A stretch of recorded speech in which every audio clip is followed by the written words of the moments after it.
校讲客语，米米苕讲客家。Hello， 大家好，我是徐薇老师，我们又来学客家话了，大家一起来米米苕讲客家。每一年的端午节呢，我们都会看到很多为考生祈福的新闻画面咯，比方说把这个准考证贴在70大的粽子上面，或者跟考生一起来包粽子哦。那么粽子的客家话呢，叫做粽哎，粽哎。而这些呢，不为面临大考的学生呢，来疏解压力，也让人家觉得蛮有创意的哟。今天我们来了解一下有关于端午节的一些生活用语。首先，端午节呢就是 Dragon Boat Festival。Dragon 就是龙 ，Boat 是舟，龙舟节。英文是这么说，那客家话怎么说呢？很好玩哦，用5月这个字，月节，月节。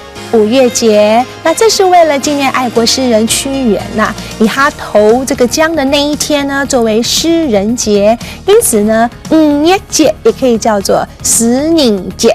诗人节，那么5月节当天呢，那么你会在门口怎么样子呢？插墙。插墙是什么呢？就是用一些菖蒲啦或艾草绑扎成一束，插在门口。那么插墙的风俗呢，背后其实流传着一个关于黄巢的传说。这是我们客家老祖先避黄巢之乱的时候呢，所留下来的风俗。也就是说，你插墙以后就可以避祸了。那端午节还干什么呢？最重要的是粽哎。对了，要吃粽子，粽子叫做粽哎。再来呢，爬龙船就是划龙船，那个爬其实是爬这个字啊，就是划龙船的意思。还有给小朋友什么呢？红包、香包都有驱毒辟邪的功用呢。再来还有一个很好玩的呢，叫做开50水。开水就是去挑水的意思。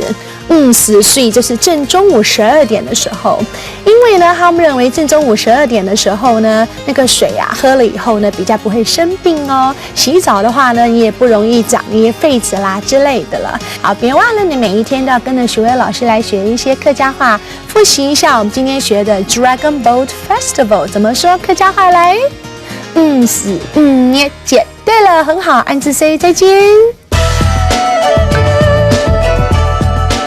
行政院客家委员会策划。